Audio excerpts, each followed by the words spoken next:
وہ تو عاشق ہے، وہ تو اپنی عشق کے ثبوت پیش کر رہا ہے۔ اور کون ہے جو محمد رسول اللہ کہنے کی جرم میں گلیوں میں گھسیٹا جاتا ہے اور پتھراؤ کیا جاتا ہے اور مارا جاتا ہے اور عدالتوں میں پیش کیا جاتا ہے اور قیدوں کی سزا اسے ملتی ہے؟ انہوں نے تو اپنے دین کو سچا ثابت کر دکھایا۔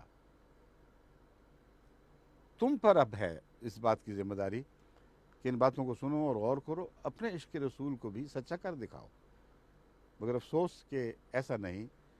حقیقت یہ ہے کہ احمدی اس میدان میں کھلی قربانیاں پیش کرتے چلے جاتے ہیں، پھر بھی تمہارا سینہ ٹھنڈا نہیں ہوا۔ پھر تم نے سوچا کہ اب شاید موت کی سزا ہے جو انہیں محمد رسول اللہ کے عشق سے اور اس کے اعلان سے باز رکھ سکے گی۔ مگر میں آپ کو بتاتا ہوں کہ ایک احمدی بھی کسی موت کے خوف سے اس پاک رسول کے دامن سے علیحدگی اختیار نہیں کرے گا۔ اس کے قدموں پر اس کے ہاتھ ہیں، اس کے قدموں پر ان کے سر ہیں۔ ان قدموں میں وہ ہاتھ کاٹے جا سکتے ہیں، ان قدموں میں وہ سر تن سے جدا کیے جا سکتے ہیں، مگر محمد رسول اللہ کے عشق سے ان کے دلوں کو جدا نہیں کیا جا سکتا۔ جو چاہے کرنا کر لو، لیکن یاد رکھو تو نے مرنا ہے اور خدا کے حضور پیش کرنا ہے، پیش ہونا ہے۔ اللہ تعالیٰ تمہیں عقل دے اور سمجھائے۔ بس یہی ہے وہ آج کا مضمون، جس پر جہاں تک مجھے جو کچھ یاد تھا میں نے آپ کی خدمت میں پیش کر دیا ہے۔ ان لوگوں کے لیے دعا کرنی چاہیے، اللہ تعالیٰ عقل دے۔ مجھے یقین ہے کہ پاکستان کی بھاری اکثریت شریف النفس لوگوں پر مشتمل ہے،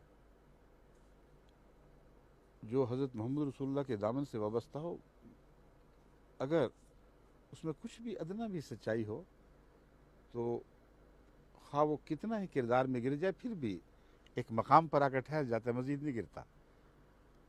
پاکستان کی بھاری اکثریت دل سے شریف النفس ہے، ان کے لیڈروں نے ان کو برباد کر رکھا ہے۔